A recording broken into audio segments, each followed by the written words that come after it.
Hello friend, কেমন আছো তোমরা? আশা করি ভালো আছো, আর আমিও কিন্তু বেশ ভালো আছি।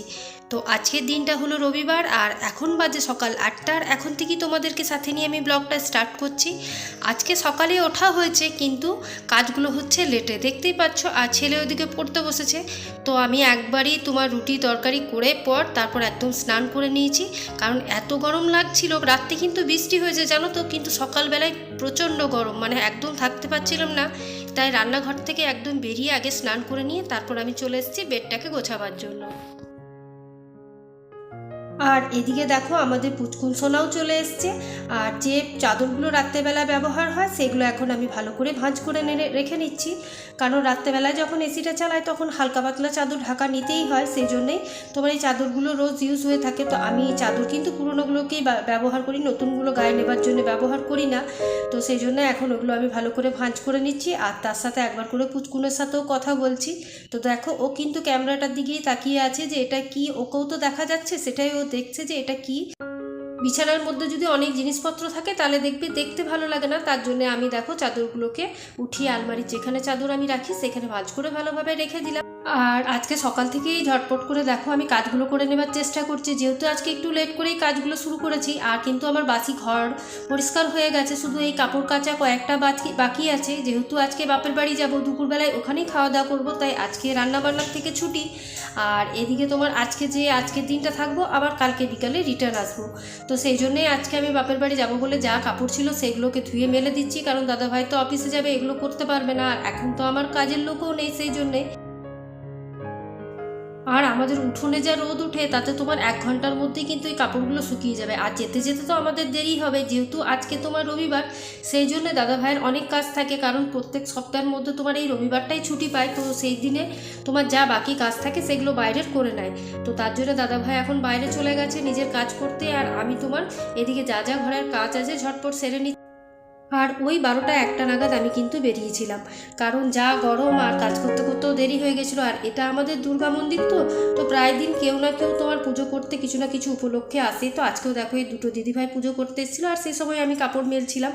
আর এইদিকে এই ছোট ঘরটা বই খাতাতে দেখো বেশ খাটটা এলোমেলো হয়ে আছে। তো আর ওই ঘরে ছেলে আজকে আবার পড়তে বসেছে, রাত্রে এখানে বসে। তো এখন এই জায়গাটাকে আমি ভালোভাবে একটু পরিষ্কার করে নিলাম। আর ওই যে বললাম, বিছানার মধ্যে যদি ছড়িয়ে ছিটিয়ে জিনিসপত্র থাকে দেখতে কিন্তু একদম ভালো লাগে না। তা আমি চেষ্টা করি বিছানাটা একদম ক্লিন রাখতে। যেটুকু সময় ছেলে পড়ে সেটুকু একটু এলোমেলো হয়েই যায়। আর ওখানে দেখলে দরজার মধ্যে কিন্তু দাদাভাইকে আমি যতই বারণ করি জামা কাপড় টাঙাবে না, কিন্তু ওখানেই টাঙাবে। তো দেখো এদিকে কিন্তু আমি এই ছোটো রুমটা ভালোভাবে ক্লিন করে নিলাম। আর বেডশিটটা আমি এটা 1 সপ্তাহ 2 সপ্তাহ পরে চেঞ্জ করে থাকি, যেহেতু এই ঘরটা সেরকমভাবে ব্যবহার হয় না বলে। আর এইদিকে দেখো আমি চলে এসেছি একটা ছোট্ট বাটিতে, তোমার একটু শ্যাম্পুগুলো নিচ্ছি। ওই যে ফুলদানিগুলো কিনেছিলাম অনলাইনে, তো এগুলো বেশ দেখলাম নোংরা হয়েছে, তো এগুলো পরিষ্কার করাই হচ্ছিল না। তো আমি এরকমভাবেই তোমার পরিষ্কার করে থাকি, একটু শ্যাম্পু নিয়ে তারপর এই ফুলদানিগুলোকে একটু করে হালকা হাতে রাব করে নিই। তাহলে কি হয়, জিনিসটাও নষ্ট হয় না। তো দেখো একটা একটা করে আমি ভালোভাবে ধুয়ে নিচ্ছি, আর তারপর খানিকক্ষণ বারান্দাতে জলটা ঝরতে দিয়ে দেবো, তাহলেই হবে। তো দেখো এখন আমার ভালোভাবে ধুয়ে যাওয়ার পর, আর শ্যাম্পু দিয়ে কিন্তু ধুলে দেখবে কিন্তু বেশ পরিষ্কার হয়। আমি সার্ফটা খুব একটা ব্যবহার করে থাকি না, কারণ দেখবে সার্ফ আর সোডাতে তোমার একটু ডিসকালার হবার চান্স থাকে। সেই জন্য আমি কী করি, যে কোনো জিনিস বেশিরভাগ সময়ই কিন্তু আমি শ্যাম্পুতেই করি। তো দেখো এটা শ্যাম্পুতে ধোয়ার পর কিন্তু দেখো বেশ ভালো পরিষ্কার হয়ে গেছে। চলো এখন যে এগুলো আমি বারান্দায় ভালো করে শুকোতে দিয়ে দিই। আর বারান্দায় যেহেতু হালকা হালকা রোদ আসে, তাড়াতাড়ি ওখানে শুকিয়েও যাবে। তো আমার যাবার আগে আমি যত তাড়াতাড়ি পারবো আমি সব কাজই কমপ্লিট করে যাব, কারণ দাদাভাই সেরকম কিছু একটা কাজ করতে পারে না।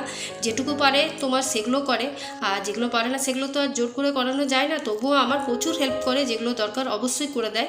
তো দেখো এখন আমি ফুলগুলো ভালোভাবে এখানে রেখে দেবো, তারপর যখন জলটা ঝরে যাবে আবার যেখানে সাজানো ছিল সেখানে উঠিয়ে উঠিয়ে রেখে দেবো। আর একদিন থাকবো না যেহেতু, সেই জন্য আমি কিন্তু প্ল্যান্টগুলোতে জল দিয়ে নিচ্ছি। আর তোমাদেরকে তো বললামই দাদা ভাইয়ের সময় হয় না, কাজ আছে, তারপর তোমার টিউশন আছে, এগুলো নিয়ে বেশিরভাগ সময় ব্যস্ত থাকতে হয়। তো তার জন্যে আমি গাছগুলোতে ভালোভাবে জল দিয়ে নিচ্ছি। আর এই করবলা গাছটা দেখতে পাচ্ছ, এটা কিন্তু তোমার নেতিয়ে যাচ্ছে, এত জল দিচ্ছি তারপরও। আর এই যে ম্যানি প্ল্যান্টটা দেখছো, এটা কিন্তু অনেক কষ্টে আমি বাঁচিয়েছি, কিছুতেই তোমার পাতা বেরোচ্ছিল না। তো এখন কিন্তু এর যত্ন করার পর তোমার এই পাতাগুলো বেরোচ্ছে। তো আরও কিছু প্ল্যান্ট নিয়ে আসবো বাপের বাড়ি থেকে, কারণ আমাদের আমাদের বাড়িতে প্রচুর গাছ আছে, তো সেইগুলো নিয়ে আসবো ভেবেছি, তারপর এনে আবার বারান্দায় রাখবো। তো গাছ আমার খুবই ভাল লাগে লাগাতে, কিন্তু জানো তো বেশিরভাগ সময় যখন মরে যায় না তো খুব কষ্ট হয়, সেজন্য আমি লাগাতে চাই না কোনো ইনডোর প্ল্যান্ট বা কিছু। তো যাই হোক, এবারে কিন্তু মোটামুটি আমি যতগুলো গাছ লাগিয়েছি হচ্ছে, না হওয়া নয়, অল্প সংখ্যক কানিও হচ্ছে।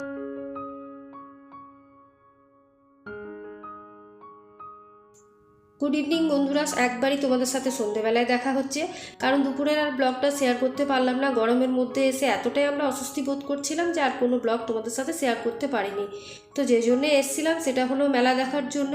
বাপের বাড়ি এখানে ধর্মরাজ পুজোর মেলা হয়, তো সেটা দেখতে এসেছিলাম। মাও অনেক দিন ধরে ডাকছিল, আসা হয়, তো এখন তো আর থাকা হয় না, সেই জন্যেই তোমার এসেই চলে যায়। তো সেই জন্যই মা বললো এখন যখন স্কুল ছুটি তো দুদিন থেকে যায়, তো ব্যাস সেই চলে এলাম। আর বাপের বাড়ি কে না আসতে চায় বলো, সবারই ভাল লাগে, তাতে আমরা খেতে পাই না পাই যেমনই বাপের বাড়ি হোক, কিন্তু মানে 1 ঘন্টাও যদি আসতে পারা যায় তাহলে কিন্তু বেশ ভাল লাগে। তো চলো তোমাদেরকে একটু মেলাটা ঘুরে দেখায়। এখানে যে ব্যাগগুলো দেখছো এই ব্যাগগুলোর কিন্তু খুব একটা দাম নয়, মাত্র 100 টাকা করে ব্যাগগুলো পাওয়া যাচ্ছিলো। আর সেরকম জিনিস বলতে শুধু বাচ্চাদেরই জিনিস ছিল আর কিছু কাচের জিনিস ছিল, কিন্তু প্রচুর দাম। মানে যেগুলো তুমি অনলাইনে বা মার্কেটে যেটা তুমি 50 টাকা 60 টাকায় পাবে, এখানে সেটার দাম বলছে 100 টাকা করে। আর মেলাটা অনেক বড়ই হয়, আর নাগরদোলনাও দেখতে পাচ্ছ, প্রত্যেকটা নাগরদোলাই এখানে আসে। আর তার মধ্যে 15 দিন ধরে কিন্তু ধর্মরাজ পুজোতে তোমার অনুষ্ঠানও হয়, এক একদিন একরকম অনুষ্ঠান হয়। আর আজকে তোমার অর্কেস্ট্রা হচ্ছিল, তো সেটাই মানে আমরা দেখতে বসেছিলাম। আর বাড়ি গেছিলাম 11:15টার সময়, আমরা এসেও ছিলাম রাত 8:30। আর এখানে ছেলেগুলো আইসক্রিম খাওয়ার জন্য জিদ করেছিল, তাই একবার অর্কেস্ট্রা দেখতে দেখতে আমি বৌদি উঠে ওদেরকে আইসক্রিম খাওয়াতে নিয়ে এসেছিলাম। আর এখানে কিন্তু সেরকম আমরা কিছু খেয়ে যাইনি, কারণ বৌদি ঘরে চিকেন রুটি করে এসেছিলো, তাই আমরা একটা করে রোল খেয়ে বাড়ি গিয়েছিলাম। তো দেখো এইখানে গানের অনুষ্ঠান হচ্ছে, তোমাদেরকে তো আমি সেটা শোনাতে পারছি না যেহেতু কপিরাইট চলে আসবে। তো বেশ মেয়েটা কিন্তু ভালোই গাইছিল। তো চলো আজকের এই মেলার ভিডিওটা শেষ করে নেক্সট ডে মর্নিংয়ের ভিডিওটা তোমাদের সাথে শেয়ার করি। তো গুড মর্নিং বন্ধুরা। তো দেখো এটাই হচ্ছে আমার বাপের বাড়ির ওপরে দোতলাতে আমি দেখাচ্ছি তোমাদেরকে ভিউটা। ওই যে পেছন দিকে ওইদিকে কিন্তু রেলপার, আর একদম পেছনটা পুরো ক্ষেত, তোমার ওই যে চাষের জমি বলে সেইগুলো। আর এই গাছটাতে দেখো, এই গাছটাতে কিন্তু প্রচুর ফুল হয়, তো কিন্তু তুলতে কেউ পারে না যেহেতু অনেকটাই উপরে হয়ে গেছে। নিচে নিচে যেগুলো হয় সেগুলো মা বৌদিরা তুলে নেয়। আর চলো তোমাদেরকে সামনের দিকটা দেখায়, সামনের দিকের ভিউটাও কিন্তু অসাধারণ। এই যে দেখছো ছোট্ট একদম একটা পুকুর আছে, আর এই যে চতুর্দিকে গাছ, এগুলো মানে হাওয়াও আসে। আর মানে তুমি যদি বসে থাকো এখানে তো তোমার ভালো লাগবে। দেখো আমার মা কিন্তু ওইখানে গাছের তলে চেয়ার নিয়ে বসে আছে, তো ওখানে মা জল খাচ্ছিল। তো চলো এখন মায়ের রুমটাকে আমি ভালোভাবে পরিষ্কার করে দিই। তো এখানে শাড়িগুলো এলোমেলো হয়েছিল, আর এগুলো মা আলমারিতেও ঢোকায়নি, তো সেই জন্যই আমি এখন এগুলো ভালো করে ভাঁজ করে রেখে দিচ্ছি। আর বৌদিরা নিচে জলখাবার বানাচ্ছে, আর ওরা নিচের কাজগুলো করছে বলে আমি ভাবলাম তাহলে বসে আছি, শুধু শুধু বসে কি করব, তার জন্য আমি ঘরগুলো পরিষ্কার করতে চলে এলাম। তো এখানে কিছু শাড়ি আমারও আছে, তো সেই শাড়িগুলোকে নিয়ে যাব। আর আমরা বৌদিরা কি করি, আমরা একে অপরের জিনিস কিন্তু পরি। যখন বৌদিরা আসে আমার বাড়িতে নিয়ে যায় শাড়ি কোনো অনুষ্ঠান থাকলে, আবার আমার যখন কোনো অনুষ্ঠান থাকে তখন আমি আমার বৌদি ভাইদের কাছ থেকে নিয়ে আসি। আমাদের কিন্তু হিংসে বা কিছু আছে তা নয়, আমার বৌদিরাও ভালো, দাদা ভাইরাও ভালো, আমাকে কিন্তু সবাই ভালোবাসে, খুবই ভালোবাসে। তো দেখো আমি তোমাদেরকে মা বাবার রুমটা দেখাচ্ছি। আর বাবা তো এখন গত 2 বছর আমাদের সাথে নেই, তো বাবাকে আমি খুব মিস করি, তার জন্যই খুব একটা আমার বাপের বাড়ি যেতে ইচ্ছে করে না, গেলেই বাবার কথা মনে পড়ে তার জন্যে। আর এখানে দেখো মা এখানে ঠাকুরগুলোকে রেখেছে, আর এখন মাই উপরে থাকে, আর আমরা এলে আমরা থাকি, আর বাইরের লোকজন এলে। তো দেখো আমার বৌদি কিন্তু আজকে জলখাবারে নিয়ে বসেছে, দেখো মুড়ি, ডাল সিদ্ধ, পকোড়ি আর আলু সিদ্ধ। আর ওই জন্যে কিন্তু ওর মেয়ের মানে আমার যে বড় ভাই যে তার মুডটা অফ আছে, ও ভেবেছিল দাদা ভাই এসছে তাহলে মা হয়তো তোমার লুচি টুচি এইসব করবে, কিন্তু আমি বারণ করেছিলাম এই গরমে লুচি তরকারি না করে মুড়ি করে দে, মুড়ি করলেই হয়ে যাবে। আর যেহেতু দুপুরের খাবারটা আজকে হেভি ছিল সেটাও তোমাদের সাথে শেয়ার করব। আর এদিকে ছোটো বৌদি রান্নাঘরটাকে গুছিয়ে বাগিয়ে নিচ্ছে। আর বাপের বাড়ির আসার মজাটা কিন্তু আলাদা, বলো খায় না খায়, কিন্তু এই যে ঘরে সবাই মিলে একসাথে থাকা, তারপর গল্প গুজব, এগুলো করতে কেনা ভালোবাসে। তো দেখো এইদিকে দুপুরের প্রিপারেশান রেডি হয়ে যাচ্ছে।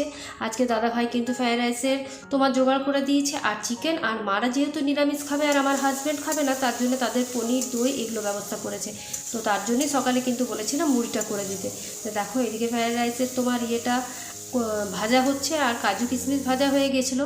আর দেখো আমরা কিন্তু এখানে একদম সোজা খেতে বসে গেছি।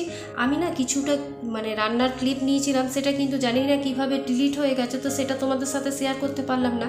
আর যেহেতু আমাদের ডাইনিং টেবিলটাতে 4 জন বসা যায় আর আমরা পুরো ফ্যামিলিতে টোটাল তোমার 10 জন মেম্বার হচ্ছি, সেই জন্য আমরা সবাই নিচেই বসে গেছি, শুধু মাকে আর আমার হাজব্যান্ডকে দিয়েছিলাম উপরে খেতে। তো চলো আজকের ব্লগটা এখানেই শেষ করছি, কালকে আবার একটা নিউ ব্লগ নিয়ে দেখা হবে। আজকের মতো এটুকুই।